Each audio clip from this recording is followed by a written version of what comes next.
প্রিয় শিক্ষার্থী, আসসালামু আলাইকুম। আজকের ক্লাসে তোমাদের গণিত বইয়ের ১৬ পাতার ৫, ৬, ৭ এই ৩টা অঙ্ক সমাধান করব। তো প্রথমে ৫ নম্বর অঙ্কটি দেখো। ৫ নম্বরে আছে সহজ পদ্ধতিতে গুণ করি।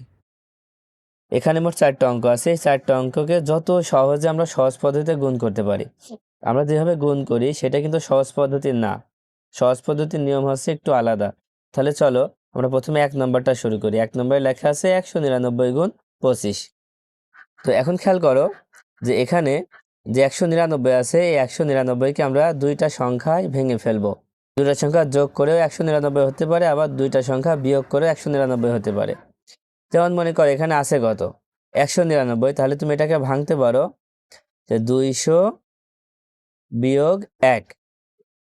এখন গুণ দিয়ে পাশে ২৫ আসে, ২৫ লিখে দিলাম। এবার কি করবা দেখো, এই ২৫ একবার ২০০ সাথে গুণ করো। তা ২০০ গুণ ২৫। এবার মাঝখানে বিয়োগ আছে, বিয়োগটা দিয়ে দাও। তারপরে ১-এর সাথে আবার ২৫ গুণ করো। ঠিক আছে, তারপরে এবার গুণ করে দাও।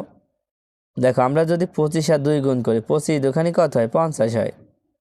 আর এই দুইটা শূন্য বসাই দিলাম। এবার বিয়োগ ২৫ অক্ষে ২৫। দেখ এখন বিয়োগ করব। এই শূন্যকে আমরা কত ধরবো ১০ ধরবো। ১০ থেকে ৫ বিয়োগ করলে ৫, হাতে ১, সে ১ ২-এর সাথে যোগ করলে ৩।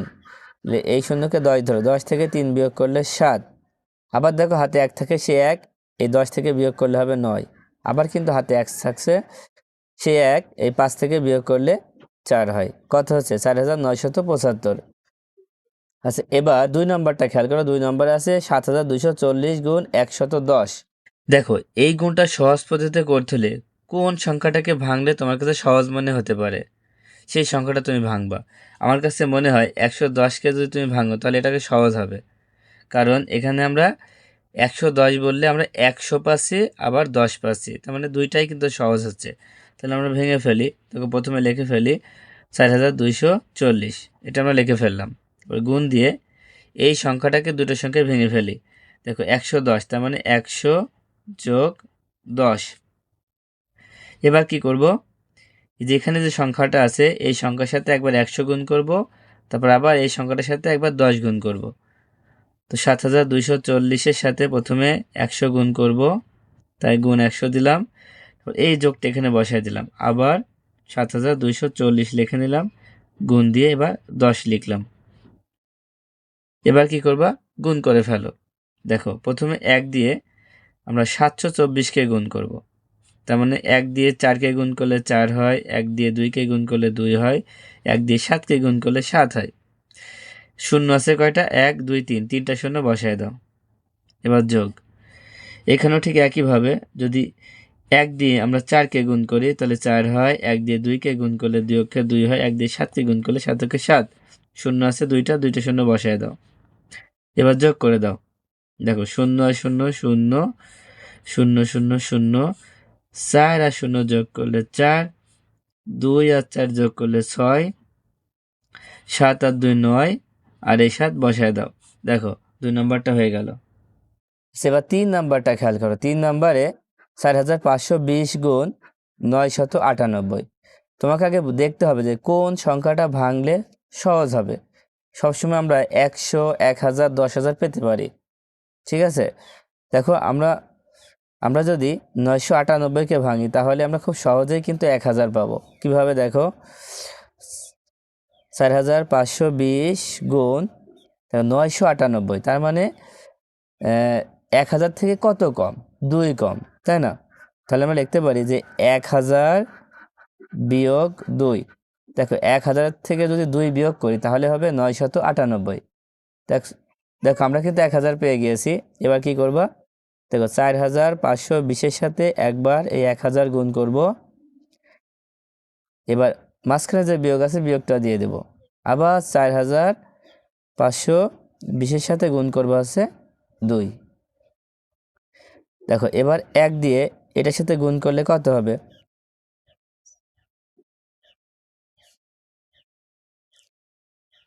দেখো ১ দিয়ে আমরা প্রথমে ৪৫২কে গুণ করব, তাহলে ৪৫২ হয়। এবং শূন্য আছে কয়টা, ১ ২ ৩ ৪, চারটা শূন্য বসায় দাও, ১ ২ ৩ ৪।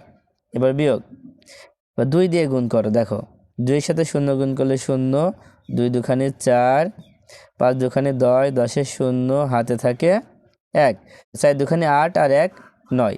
এবার কি বিয়োগ করে ফেলো। আচ্ছা, বিয়োগ করলে কত হয় দেখো, 0 থেকে 0 বিয়োগ করলে 0 হয়, এই 0কে আমরা 10 ধরি, 10 থেকে 4 বিয়োগ করলে 6 হয়, হাতে 1, সেই 1 0-এর সাথে যোগ করলে 1। এবার 10 থেকে সেই 1 বিয়োগ করলে 9 হয়, এবার হাতের 1, সেই 1 9-এর সাথে যোগ করলে 10।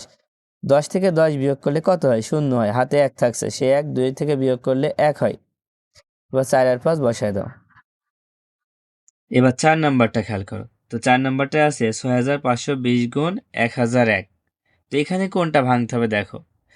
দেখো 1001কে ভাঙলে খুব সহজেই আমরা ভাঙতে পারবো, কারণ 1000 যোগ 1 হবে, তাই না? তাহলে প্রথমে আমরা কি 6520 রেখে দিলাম, এবার গুণ দিয়ে এবার 1001কে ভেঙে ফেলবো, যে 1000 যোগ 1। দেখো এবার কি করব, 6520-এর সাথে গুণ হবে 1000, তারপর এই যোগটা এখানে দিলাম, আবার 6520-এর সাথে গুণ হবে 1।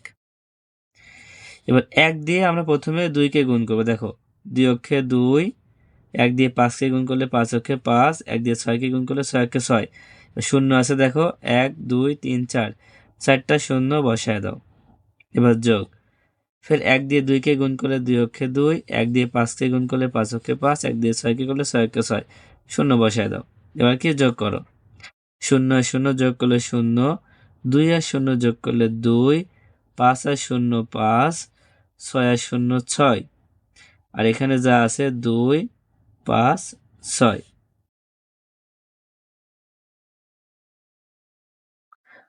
দেখো সহজে কিন্তু আমরা গুণগুলো করে ফেললাম। দেখো 6 নম্বরে আছে সহজ পদ্ধতিতে ভাগ করি। তো সহজ পদ্ধতিতে ভাগ আমরা কিভাবে করব? তো খুব সহজে কিন্তু ভাগ করা যায়। তো প্রথমে 1 নম্বরে কত আছে দেখো, এখানে আছে 67,458 ভাগ 100। তখন 100 দিয়ে এই সংখ্যাটাকে ভাগ করতে হবে। কিভাবে? সহজ পদ্ধতিতে। তো দেখো সহজ পদ্ধতিতে ভাগ করতে হলে তোমাদের একটা কথা মনে রাখতে হবে, শুধু একবার এই কথাটা লিখে নিবা। তো সহজ পদ্ধতিতে ভাগ করার জন্য ভাগফলকে বৃত্ত দিয়ে ও ভাগশেষের নিচে দাগ দিয়ে সমাধান করব। দেখো ভাগফলকে তোমরা বৃত্ত বাদে ত্রিভুজ চতুর্ভুজ যে কোনো একটা দিতে পারো, আর ভাগশেষের নিচে তোমরা দাগ দিয়ে সমাধান করবা। তো এই কথাটা একবার লিখবা, বারবার লেখার দরকার নেই। তো 1 নম্বরে খেয়াল করো, 1 নম্বরে এই অঙ্কটা করতে হলে আমাদের খেয়াল করতে হবে যে ভাজক কত দেয়া আছে। ভাজক আছে 100। দেখো 100-র শূন্য আছে কয়টা? 2টা। যখন 2টা শূন্য থাকবে তখন আমরা এই ডান দিক থেকে 2টার নিচে দাগ দিব। 2টা শূন্য থাকায় 2টার নিচে দাগ দিব, তার মানে দাগ দেওয়াটা কি হবে? ভাগশেষ হবে। আর এটাকে আমরা বৃত্ত দিয়ে এইভাবে ঘিরে দেব। তাহলে আমরা এখানে লিখতে পারি যে ভাগফল কত? ভাগফল হচ্ছে 674 ও ভাগশেষ 5 10 8 58। ঠিক আছে, তো খুব সহজে কিন্তু করে ফেললাম। এবার 2 নম্বরটা খেয়াল করো, 2 নম্বরে ভাজক আছে কত? 10। 10-এর শূন্য আছে কয়টা? একটা। তাহলে আমরা একটা নিচে দাগ দেব, একটা সংখ্যা নিচে দাগ দেব।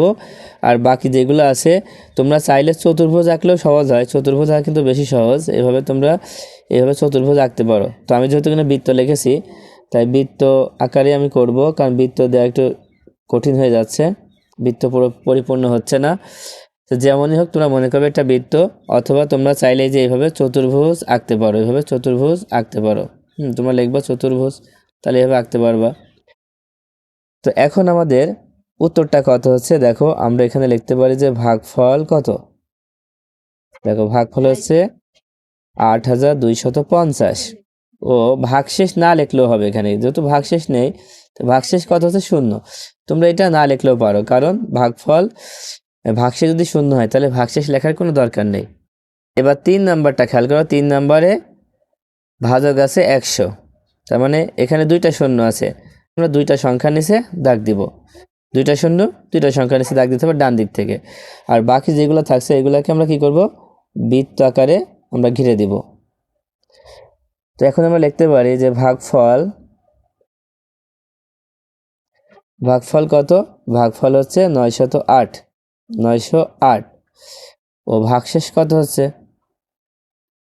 ভাগশেষ 65। দেখো সহজ পদ্ধতি বললে এভাবে করতে হবে, কিন্তু সহজ পদ্ধতি বললে দেখবা হয় 100 থাকবে, নয় 10 থাকবে, নয় 10,000 থাকবে। তা না হলে কিন্তু এই অঙ্ক করা সম্ভব না। আচ্ছা, এবার 4 নম্বরে খেয়াল করো। 4 নম্বরে আমরা দেখতে পাচ্ছি এখানে 2টা শূন্য আছে, তাই না? 2টা শূন্য থাকলে আমরা এখানে 2টা সংখ্যা নিচে দাগ দিব, আর বাকিটা কি করব? বৃত্ত দিয়ে ঘিরে দিব। তো এখানে উত্তর কত হবে দেখো। তাহলে আমরা লিখতে পারি যে ভাগফল 852 ও ভাগশেষ কত হচ্ছে? ভাগশেষ হচ্ছে 2টা শূন্য। আসলে আমরা এটা ভাগশেষ না লিখলেও হবে। আচ্ছা, এটা ভাগশেষ লেখার দরকার নেই। যখন তোমাদের ভাগশেষ শূন্য আসবে তখন শুধু ভাগফল লিখবা, ভাগশেষ লেখার কোনো দরকার নেই। আশা করি তোমরা অঙ্কগুলো বুঝতে পেরেছো। 7 নম্বর অঙ্কটা দেখো। 7 নম্বরে আছে সঠিক কিনা যাচাই করি। নম্বরে আছে 29,845 ভাগ 293। দেখো আমরা জানি যে যে সংখ্যাকে আমরা ভাগ করি তাকে ভাজ্য বলে, আর যে সংখ্যা দিয়ে ভাগ করি তাকে কি বলে? ভাজক বলে। তো এই 293 দিয়ে 29,845-কে ভাগ করলে ভাগফল 101 আর ভাগশেষ 252 কিনা এটা আমাদের যাচাই করতে হবে। এটা যাচাই করার জন্য কি করতে হবে? 293 দিয়ে 29,845-কে ভাগ করে দেখতে হবে। তো দেখো 1 নম্বর অঙ্কের যে ভাগটা এখানে আমি করে দিয়েছি। তোমরা তো ভাগ কিভাবে করতে হয় জানো, তাই আমি এখানে ভাগটা করে দিয়েছি। দেখো ভাগটা করে দিয়ে আমরা এখানে দেখতে পাচ্ছি যে ভাগফল 101 হয়েছে আর ভাগশেষ 252 হয়েছে। তো দেখো এখানে কি দেওয়া আছে? ভাগফল 101 আর ভাগশেষ 252। তার মানে কি? আমরা বুঝতে পারছি যে এই ভাগটা সঠিক আছে, সেই জন্য আমরা উত্তর লিখব যে সঠিক। উত্তর কি লিখব? লিখব হচ্ছে সঠিক। 2 নম্বরটা তোমরা প্রথমে কি ভাগ করবা। দেখো এখানে ভাগ করে দেওয়াই আছে, তোমরা প্রথমে খাতায় ভাগ করো। ভাগ করে দেখো তোমাদের আমার এই ভাগের সাথে মিলছে কিনা। তো ভাগ যদি শেষ হয়ে যায়, দেখো আমাদের ভাগফল হয়েছে 123 আর ভাগশেষ হয়েছে 10।